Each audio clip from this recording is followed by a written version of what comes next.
Unya, napili usab siya nga taas po nga katungdanan, di lang na kung nga lanugon sa nga katungdanan, pero taas nga pangatungdanan. Sa youth organization, mission-wide. Mission-wide. Karon mga kaigsunan, kung mutambong ang ilang anak sa meeting sa mission-wide sa mga batanon, muingon ang mga ginikanan, ay ato dito kay niya kay bulhaton sa lokal nga simbahan. Buhat mangyapon as Ginoo dito, buhat mangyapon diri ay ato, diri lang ka. Mga ginikanan, gusto na ko ipasantop sa inyong nauna nga ang lokal nga bulhaton ato nang hatagag pagtagad. Apan kung ang inyong anak napili sa mission-wide nga bulhaton, please, ayaw ninyo pugni. Akong balikon, pribilehiyo na sa inyong anak. Can you imagine sa kadaghang mga batanon ang imong anak mo ay napili sa taas nga katungdanan? Pero sa mga ito po, ayaw ka ito dito ha? Buhat os Ginoo, buhat po dire. Ariglahan ang imong katungdanan dire sa iglesia. So, ako ning balik-balikon, angay malipay ang mga ginikanan kung ang ilang anak napili sa mission-wide level nga kalihukan. Dapat magpasalamat mo niya na. So maghahangyo ko sa mga ginikanan. Kung ang inyong anak mapili sa taas nga pangatungdanan sa mission level, mission-wide nga organization, please suportahi ninyo. Pero tingali, mangutanang ginikanan, unya pastor, youth leader man ang among anak diri sa lokal nga iglesia. Iyan ang biyaan kay moadto sa mission-wide nga organization. Nako'y sugyo. Batanon, ikaw may ginungutanan ni nako. Ang usana na mo, gitawag time management. Ikaw makamao, mag-budget sa imong panahon. Pilay panahon nga imong i-budget para sa katungdanan sa mission-wide na katungdanan nimo ug pila pod ang panahon nga imong i-google sa lokal nga iglesia. Time management.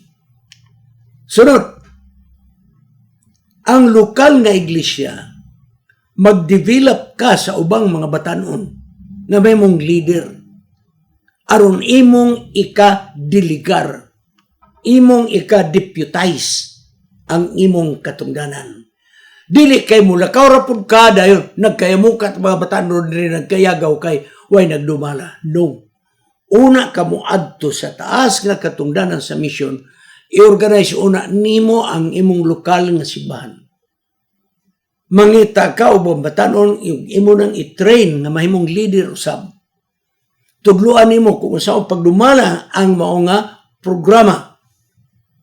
Dayon, ang imong committee sa youth, manglingkod mo, maghimo mo og long range program, tingali 6 months nga program para sa mga batanon lokal nga iglesia. Hanay sa program. Naanang program. Dayon, magpili na mo among yourselves nga por in kaso wala ka diha kay dunay tawag sa mission-wide level na organization na kay mabinlan nga responsible nga tao. Ingon lang yun na mga kaigsunan. So dili lang yun po nga tungod kay na itawag dito sa taas nga katungdanan sa mission nga muadto lang ka nga biyaan mo diri ang lokal nga iglesia.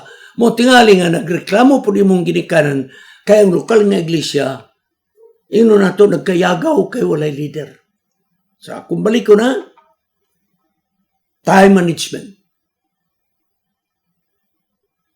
Pila ka panahon ang imong i-google dito sa mission level, pila ka panahon imong i-google diri sa lokal nga level.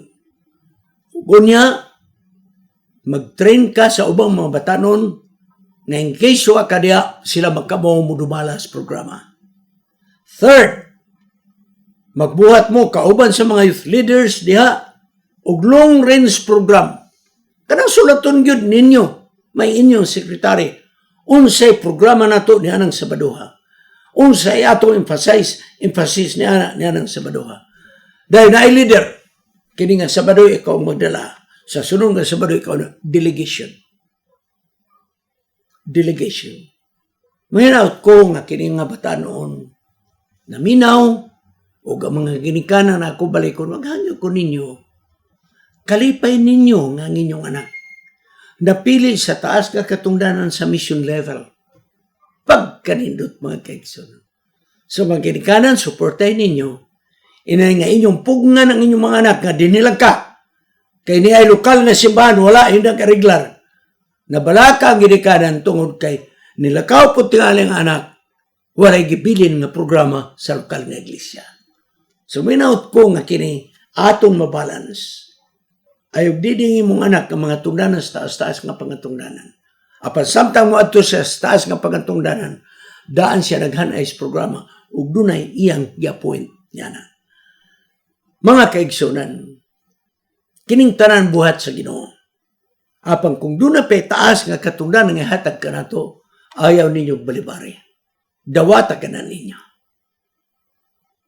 Nalipay ko dako kay ang atong mga mission na idaghang organization sa mga batanon. Gi-utilize ang mga atong mga batanon karon. Aron mulihok ang mga batanon, mga kaigsunan. So atong suportahan ang buhat lokal, suportahan nato usab ang buhat mission-wide. Magapo kita sa pagtapos. Salamat to Diyos ni ining kalihukan sa mga batanon. Ngay mong kipalihok ang imong mga anak ng mga batanon nga midawat sa mga pagatungdanan sa pagpalihok usab sa isig kabatanon. Nagdala sa misayes kaluwasan. Nagalihok ang mga batanon. Sa ilang mass media nagamit mo sila. Sa ilang mga kalihukan sa lokal o sa mission-wide nagalihok usab sila. Panalangin kining mong batanon nga makamo siya mo budget siyang panahon. O hikapa usab kasing-kasing sa mga ginikanan nga sila magasuportar sa buhat bisan pa ngadto sa uluhan sa atong misyon. Salamat kay ko nagatubag sa mong pagampo sa ngalan ni Jesus Manluluwas. Amen.